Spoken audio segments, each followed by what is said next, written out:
Public relations, marketing, and social media in healthcare requires making the right moves at the right time. Welcome to the Overrated and Underused show. Here's your hosts, experienced marketers Jennings and Testa. Overrated and underused.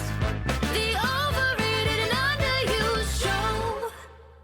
Welcome, everyone, to Overrated and Underused. I'm Testa, along with Jennings, and we've got another great show lined up for our listeners this month, as Jen and I will take a look at the year that was and maybe what's in store for 2022 as we round out 2021. And in fact, Jen, one of our only really recurring guests on the show will be joining us in a little bit as well.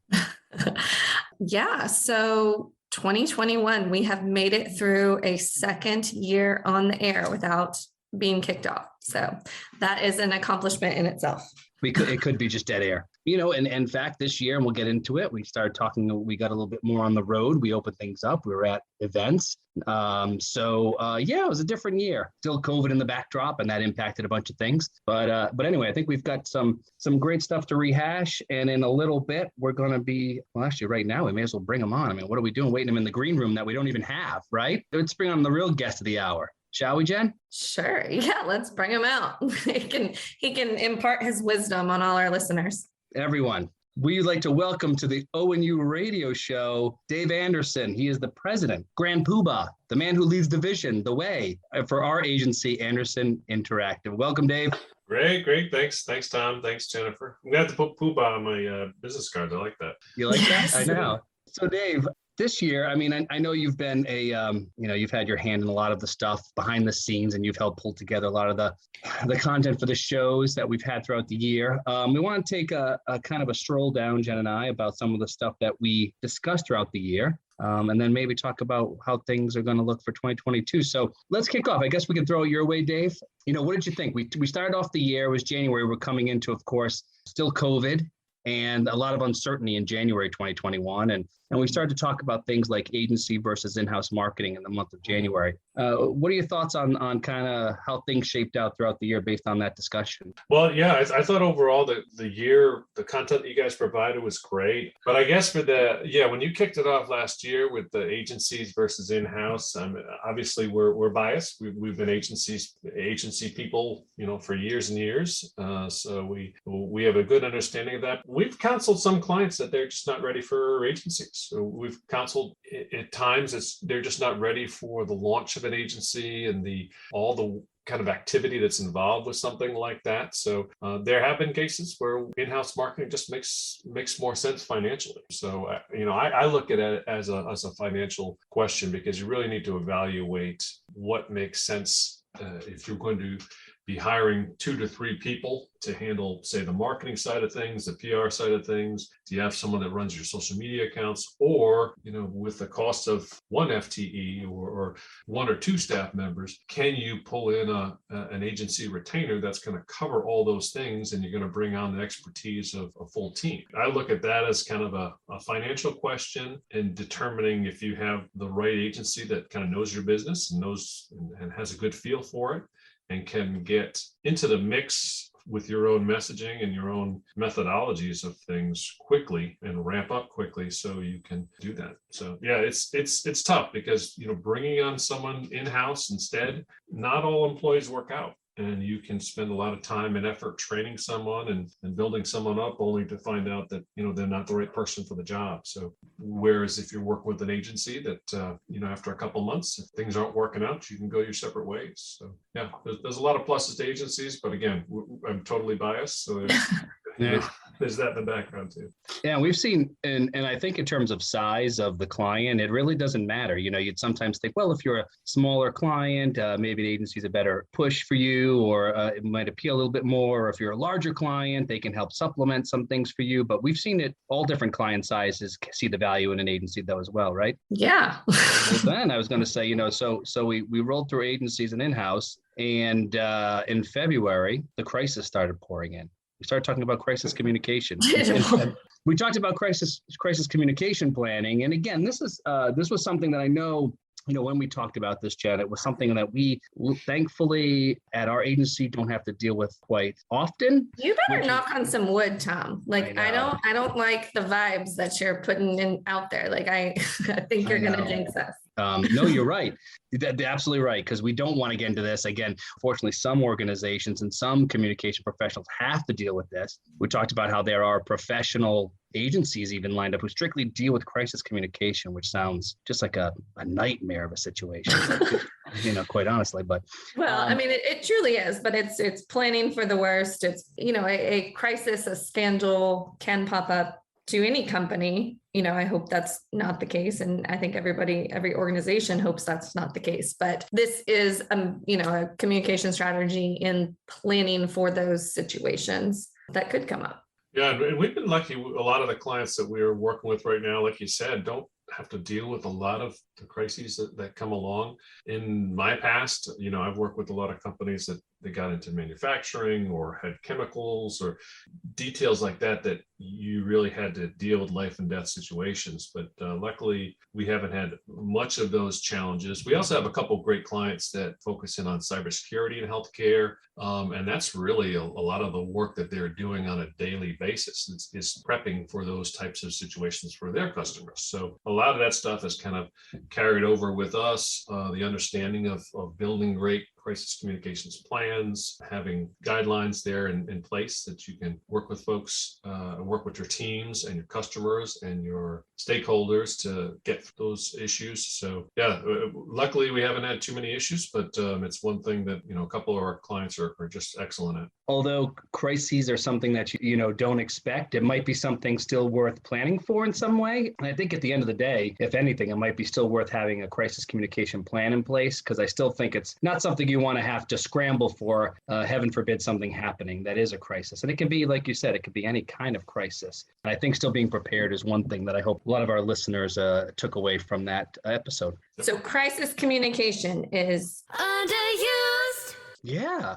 I mean, kind of thankfully, but yes, because you don't want to use it. You want to put it behind that glass case and break in case of an emergency. But yeah, thankfully, especially like we said, for a lot of our clients who are the best clients in the world. Yeah, I'm exhausted. Is that all we talked about? We've only made it to March, but March was all about email marketing. Dave, thoughts on email marketing? Underused again. Underused again. Really? All those emails? You think? Look at right. Tell us more. Well, it's not overrated, but I mean, we definitely have plenty of use out of it. There are a number of companies that don't use it, or they use it, but they have 50 people on their list, or they use it and they have an old list that they've been using year after year, or they use it and they are just not being effective with their messaging, or too much copy within the pieces, or their issues with it. So a quality email marketing campaign is on this. Did we talk about direct mail during this at all? Because that's something that I still scream. Yeah, it was on the same episode with the fax machine. That's right. Yeah. Well, I am old school, but I still think there's value there that mixing in a little bit of direct mail here and there to touch base with people is also some value there. We have an association client that uses that for a couple of their events, and they do get some good response out of it too. So it's more difficult to measure. But again, I'm going off on a tangent. We'll bring it back to email marketing, but email marketing is underused. No, but wait a minute. Yeah, you've got Dave Anderson over here solely keeping the USPS postal system in business. Seriously. No, you're on record here. So wait a minute, let's just back up. Just since we're using paper. So the next month, I think you talked about SEO.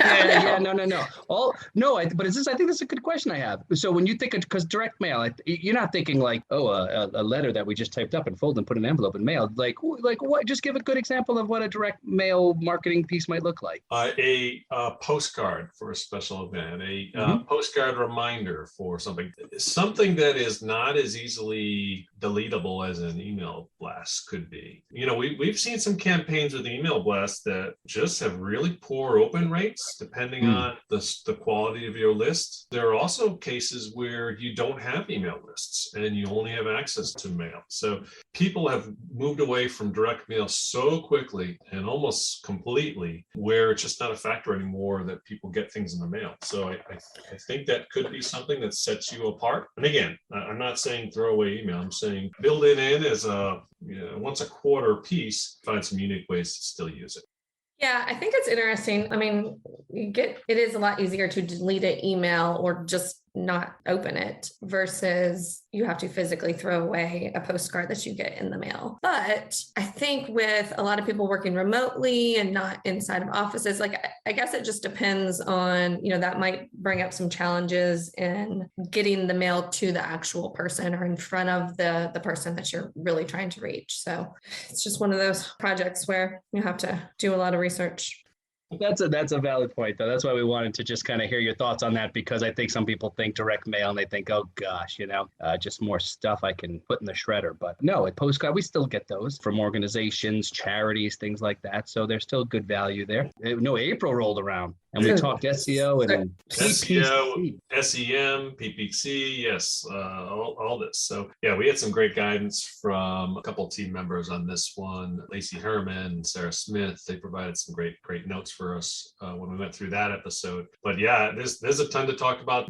Definitely underused. People don't put enough focus on it. People don't understand that it's a great way, and I'm talking about search engine marketing, is a great way to kind of expand some of your audience. So it's great if you have a list and you have a qualified customer base that you're working with and you're already communicating with, but you got to also find ways to expand that list into people that you haven't spoken with before. Search engine marketing, pay-per-click marketing is a great way to kind of do that and expose yourself into other populations that you haven't reached. I think we talked about this in the episode. So if you want more details, go back and listen to that. But there's a lot of times where you really want to show up for key terms or, hot topics for your audience. And, it's harder to do that organically. So search engine marketing is kind of the way to break into those more popular ones. But obviously there's, the costs behind all that.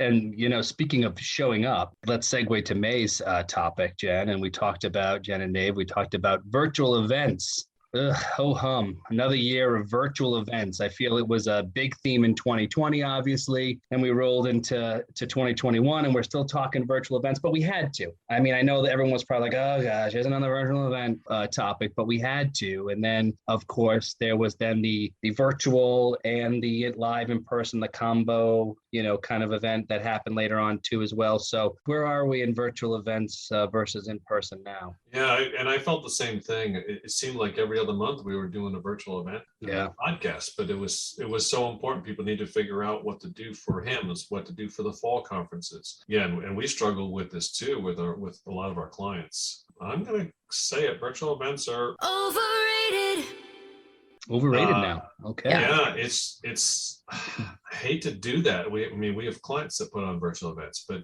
it has been such a struggle this year that people are just dying to get back into being face to face. Just went to a conference in early November that it was amazing. It was a leadership conference that cut across a variety of different markets. So it wasn't just healthcare. We had 500 people in the room, no masks, no vaccine mandates. And it was just a different type of experience that people were ready to get back face to face and in person again and enjoy a conference again. So I'm really praying that come into March next year that we're going to see a lot more of this in the January, February, obviously the two big healthcare shows in March, that we're going to see a lot bigger attendance and a lot bigger participation out of folks. Yeah, I don't really remember what we said in May, but I've slept since then. But I think the virtual event fatigue is a real thing. I do think there's a lot of people that want to get back in person in some capacity. Obviously, they want to do it, safely and in smart ways, but there's just kind of like an unmatched experience in the connections and the networking and everything that you can do in person. Yeah, you can get the same content. And yeah, it was great to do that, when we couldn't be in person. I would rather do the virtual than do nothing. But But I think, if there is the choice now, I think a lot of people are going to be looking for the in-person conference options. And we're just finding, and even the hybrid conferences too, because we saw with our clients that the challenge with virtual is it doesn't fully support sponsors and exhibitors. People have tried a variety of different ways to get them more involved, but it's just not there. Obviously, the networking is not there. But what is there is the great educational components. So you can have full rooms and full complements of some of your speakers and your presenters and deliver some great educational experiences, but you lose 50% of why people are really there for. So that was the other challenge that we saw. Yeah, and that's what I was going to say, not to belabor the topic that we belabored all year, why I think hybrid at least is valuable, if not, if we're going to say virtual events are overrated, why I think hybrid is still valuable, because I wonder, has this become an opportunity for people to say, do I want to really attend all these live events? Do we need all of these live events? And again, you two are the folks this is a good conversation to have with, are there too many healthcare events? I mean, there are the big ones. Now we're adding some other bigger ones in like Vive next year. But is this where people want to spend their time? Do you think people really see value in all these healthcare shows? Or is this combo of hybrid or some virtual that may remain virtual and then some in person, is that going to be the wave of the future? We noticed this with some of our clients where it really opens their eyes to what they're spending on events themselves. So when you have tens of thousands of dollars devoted into your marketing efforts all on events, and that goes away for 2 years or gets pretty. Where are you getting tens? Some of these clients, it's hundreds of thousands of dollars. Yeah, no, exactly. Sure. So, and they come to the end of the year and they find out they haven't spent a dime of it, or they spent a fraction of what they typically spend on events. They're looking for other ways to get their word out. And so they're exploring things like email shares and some sponsored webinars and sponsored white papers, banner ads, things like that. And they're open to doing more of the marketing things that we've kind of fallen by the wayside. And so we're exploring more of those sponsored opportunities with some great publications too. Good point. And lining things up for 2022 at this stage, because they just have the budget that they haven't been able to use. So you have to be creative. I mean, you got to think of all that opportunity that is lost with speaking to your prospects, that you used to meet with hundreds of prospects at these events, and now it's gone down to zero. And so you can't just be quiet, and you need to move on with other ways. I guess it goes back to that inaction versus action item we talked about a couple of years ago. But this is the opportunity to kind of get back out there in other forms of promotion that you haven't touched in a while. If you are just tuning in, you're listening to Overrated and Underused on Healthcare Now Radio. Today's episode is our 2021 recap with special guest Dave Anderson.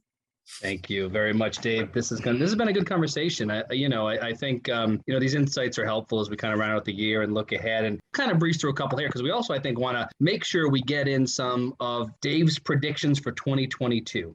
So the next one we're going to roll into is Dave's favorite topic, influencer marketing. Dave, tell us how you influence the influencers so well. Yeah, no, I don't have great insights on the influencers one, but we do have some excellent folks on the team. Adrian, obviously, Ashton, Lacey, Laura, they bring some great insights when they talk about social media and the social media accounts that they work on. So we'll have to pull them in for a future one so they can give us their recap on influencers. Exactly. And he does that well. I think the big thing for us on that episode really was influencers are great. They're important, and they're becoming, a big part of folks' marketing and PR push. It's just make sure, the influencers you're kind of, attaching your wagon to, because some, you'll know the great ones, and then you really look at the follower base and how they gain that follower base and what they're sharing on social media and things like that. So that was kind of the gist of it. It wasn't more like you're looking for J-Lo when you're trying to promote a new EHR or something like that. That's not going to work for you, but you're going to look for an influencer in your space that's going to be more impactful and beneficial to your marketing program. Find your niche and find the ways to break through and really resonate with good content. And then rolling through the mid-year into the fall, we had some awesome in-person interviews at HIMSS conference. Won't talk more about the events. We've kind of exhausted that earlier, but then we also talked about banner ads. So what's your take on banner ads, Dave? Yeah. The only thing I'd say about those two episodes, the hymns one and the banner ads one, is that's where we introduced our new segment, Outside Insights. And we brought on some great outside marketers, Lori and then also Bruce, who kind of stepped in and joined us to tell their tales about what they're seeing as overrated, underused in marketing and health IT marketing and PR and social media. So we'd love to see more of those. I'm inviting anyone to join us for this. I'd love to talk to some editors. I'd love to talk to some vendor marketers. I'd love to talk to maybe some agency competitors. You're all welcome to join us on Outside Insights. I'd love to talk to you a little bit more about it and kind of expand that segment a little bit more. I think that's going to be really important for us. Yes. So you can reach out to us at hello@andersoni, that's the letter I.com, and let us know you'd like to be a guest for an upcoming Outside Insight segment. Yeah, it would be great to get, like you said, more of those industry voices to join us to hear their perspective, because they've got some unique perspectives to bring. So hoping, like you both said, we can expand that in 2022 and hear some fresh voices on the ONU airwave. But and you're right, Dave, that would be good, right? Wouldn't it be good for an old-fashioned debate? Tell us we're wrong. Tell us something isn't overrated. Maybe you want to come on and say, well, I love virtual events and here's why, because it works for us. But you're right, Jen and I are ready to debate, to have some good old conversation, and then mail you a thank you letter afterwards.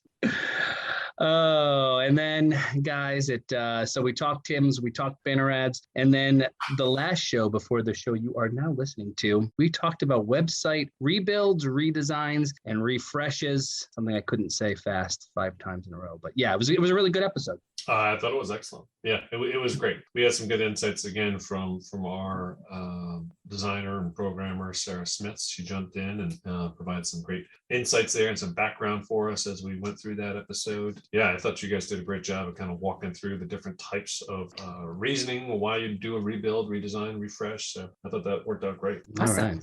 So the real meat of what everyone is here to learn is, that's great. 2021, the year that was, I don't know what that means, but that's what we're saying. Right. 2022, where are we going? Where is healthcare, marketing, communications? What are we doing next year? What's in, what's out? What are the trends, Dave? Talk to us, old crystal ball. Well, I think that's all the time we have today on Can't do it.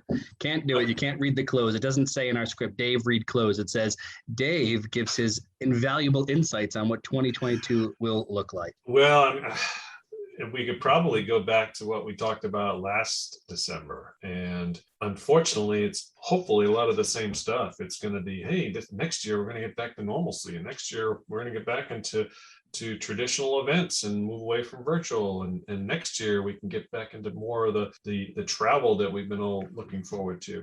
We're hoping a lot of that's going to happen. What I will say is that, after the year that we've had, it kind of goes back to what I talked about with folks not spending their dollars on these events and looking for other ways of doing it. I think people are going to start looking into more sponsored opportunities, sponsored content opportunities, sponsored webinars where you're bringing in a larger audience when you're partnering with some of these great media partners. You're going to see a little bit more of these different types of marketing efforts like direct mail. I mean, I think direct mail is 2022 is going to be the year of direct mail. I kind of envision that. Can't wait to revisit this next year. 2022 is going to be like 1922, according to Dave. Yep, we're going to get back to, direct mail and okay, all right. Well, I do remember. So last year we did say, I think one of the, overall predictions we talked about was 2021 was going to be a bigger look at digital opportunities. So it's going to be more digital marketing, more advertising. I think we said, in the absence of events, people were going to look greater at those. And podcasts. And I think a lot of those come to fruition. That's right. Yeah. That's why I think, I'll jump in and say, that's why I think my prediction for 2022 is going to be marketers, publicists, are going to become more of the publishers than relying on the media in 2021 that we did. So for example, I think behind the scenes in 2020, 2021, people are saying, yeah, I mean, we've got all this great content. How can we start to better develop the way we tell our story? And I think without the distractions of some of the other stuff that were going on in the industry, like events and planning for that stuff, I think folks have been fine-tuning the way they tell their narrative. And whether that's through video, whether it's through starting a blog, whether it's through, like we just said, podcasts. But I think we are going to become more of the storytellers, publishers. Now, it's a different kind, obviously. Podcast isn't going to be featured in Modern Healthcare or Fierce, right? We get that. But I still think it's going to be a good way to get publicists and marketers going to be able to try and get their story, their narrative out to their target audiences without having to rely on the media. So I think a lot of that has been happening. And I agree with that, but I also don't, I've always resisted that trend, moving away from the media filter and Dave's part of the resistance. I'm part of the resistance there. And I don't agree with it, but I think I don't agree with the direction, but I think you're right that is what's happening more and more. And we're seeing more of that needs from our clients and really from the market. It's the marketplace itself, because that's the way to move forward and to get the word out there when the media options are limited. And I agree. I don't think it's going to be instead of the media, in place of the media. I just know we've always talked about the shrinking media, newsrooms and whatnot. So I think there's an opportunity for those organizations who may not have the news that's going to be particularly enticing for a media story. So I think there's, way more opportunity for folks to be able to tell their story and not have to solely rely on the media to get it out there. I just think it's tough. Media want a good story. No kidding. That's what makes, they have to. So I think this is for a lot of the vendors and small organizations, maybe who don't have maybe the juiciest of all stories. I think turning to content creation to tell it is going to be a good avenue for them. Who knows? Maybe it's going to be a future episode of O and U. I don't know. All right. Well, I think that is truly all the time that we have today. So thanks to all our listeners for joining us. We are sponsored by Anderson Interactive and can be heard weekdays at 10 a.m., 6 p.m., and 2 a.m. Eastern on Healthcare Now Radio. You can email your inbox with Adrian questions to hello@andersoni, that's the letter I.com, or tweet us at Jen_Jennings, Tom_Testa, or Adrian_Stoner, and use the hashtag #OverUnderRadio. Thanks for listening to the Overrated and Underused Show with your hosts, experienced marketers Jen Jennings and Tom Testa, and special guest Adrian Stoner.